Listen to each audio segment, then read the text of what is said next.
नमस्कार दोस्तों, स्वागत है आपका बी ब्लेस्ड में। आशा करता हूँ आप सभी अच्छे होंगे। दोस्तों, अगर आपकी ज़िंदगी में कोई समस्या है, चाहे वो आपकी निजी लाइफ हो, करियर, लव, रिलेशनशिप या शादी विवाह से संबंधित हो, तो आप हमारे एक्सपर्ट एस्ट्रोलॉजर से संपर्क कर सकते हैं। अधिक जानकारी के लिए डिस्क्रिप्शन बॉक्स को चेक कीजिए। नवंबर 2022 का सिंह राशिफल क्या रहने वाला है।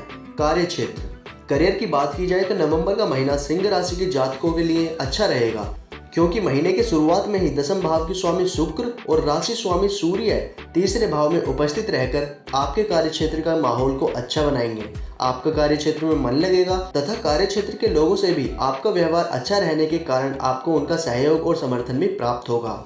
कार्य क्षेत्र में अचानक से अवांछित तबादले की स्थिति भी बन सकती है, इसके लिए आपको सावधान रहना चाहिए। आप अपने मन की बात अपने कार्य क्षेत्र में किसी से ज्यादा साझा न करें, क्योंकि वे इसका अनुचित लाभ उठाकर आपको नुकसान पहुंचा सकते हैं। यदि आपका कोई व्यापार है तो सप्तम भाव महाराज छठे भाव में बैठकर आपकी कड़ी परीक्षा लेंगे, यानी कि आपको व्यापार में उत्तम सफलता प्राप्ति के लिए कठिन प्रयास और मेहनत करनी पड़ेगी, लेकिन यह व्यर्थ बिल्कुल भी नहीं जाएगी, क्योंकि शनिदेव आपका पूरा साथ देंगे। व्यापार से संबंधित निवेश करने में भी आपको लाभ प्राप्ति के योग बन रहे हैं और आपका व्यापार विस्तारित होगा। आपका व्यापार धीरे धीरे आगे बढ़ेगा, लेकिन मजबूती से आगे बढ़ेगा और बाजार में आपके उत्पादों की मांग भी बढ़ सकती है। महीने के उत्तरार्ध में जब मंगल देव आपके दसम भाव में चले जाएंगे, तब आपको अपने व्यापार से जुड़े किसी भी ऐसे काम से बचना चाहिए जो कानूनी रूप से गलत है, नहीं तो आपको इसका खामियाजा भुगतना पड़ सकता है। हालांकि वह समय कामों में सफलता प्रदान करेगा। आर्थिक, यदि आर्थिक मोर्चे की बात करें तो कुंडली के एकादश भाव में महीने की शुरुआत में वक्री मंगल की उपस्थिति रहेगी। इसके परिणाम स्वरूप आपकी आमदनी ठीक ठाक चलती रहेगी, लेकिन शनि महाराज के छठे भाव में बैठकर द्वादश भाव को देखने और बृहस्पति महाराज के अष्टम भाव से द्वादश भाव को देखने के कारण आपके खर्चे अचानक और अव्यवस्थित रूप से होंगे, जिसके परिणाम स्वरूप आपकी आर्थिक स्थिति पर दबाव पड़ेगा और आप ना चाहते हुए भी अपनी बचत में से कुछ न कुछ धन निकालकर महत्वपूर्ण खर्चों के लिए देना पड़ेगा। इसके परिणाम स्वरूप आप थोड़ा सा तनावग्रस्त भी हो सकते हैं, लेकिन आपको धैर्य नहीं खोना चाहिए।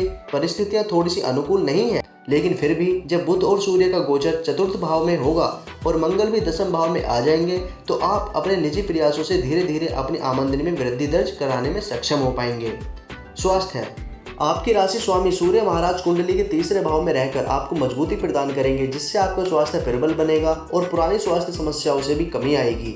लेकिन कुंडली के छठे भाव में शनि महाराज की उपस्थिति तथा बृहस्पति महाराज की अष्टम भाव में उपस्थिति और वहां से द्वादश भाव में दृष्टि स्वास्थ्य के मामले में आपको परेशानी दे सकती है। आपको कोई लंबा चलने वाला शारीरिक रोग हो सकता है, जिसके लिए आपको पहले से ही सतर्क हो जाना चाहिए और अपने जीवन को अनुशासित और नियमित करने की कोशिश करनी चाहिए। यदि आपको लगता है कि आपको कोई समस्या है तो आप अपना मेडिकल परीक्षण कराएं, ताकि आपको पता चल जाए कि समस्या कहाँ है और समय रहते ही उसका उपचार किया जा सके। प्रेम व वैवाहिक, यदि आपके प्रेम जीवन की बात करें तो पंचम भाव पर वक्री मंगल का प्रभाव महीने की शुरुआत में ही दिखाई देगा, जिसके परिणाम स्वरूप प्रेम संबंधों में उतार चढ़ाव और तनाव बढ़ने की संभावना है। यदि विवाहित लोगों की बात करें तो सप्तम भाव के स्वामी शनि महाराज पूरे महीने आपके छठे भाव में विराजमान रहेंगे, जिसके परिणाम स्वरूप रिश्ते में तनाव बना रह सकता है। लेकिन कुंडली के अष्टम भाव में देव गुरु बृहस्पति की कृपा ससुराल पक्ष के लोगों को आपका हमदर्द बनाएगी और वह आप दोनों के बीच आ रही समस्याओं को दूर करने में महत्वपूर्ण भूमिका निभाएंगे, जिससे दाम्पत्य जीवन काफी हद तक संभलेगा।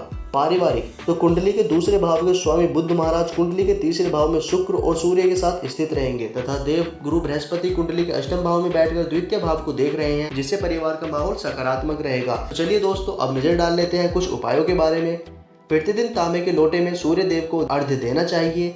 रविवार के दिन शिवलिंग पर गेहूं अर्पित करने चाहिए। अपने माता पिता की सेवा करें और प्रतिदिन सुबह के समय उनके चरण छूकर आशीर्वाद लें। मिलते हैं आपसे ऐसी ही जानकारी भरी नेक्स्ट वीडियो के साथ, तब तक के लिए धन्यवाद।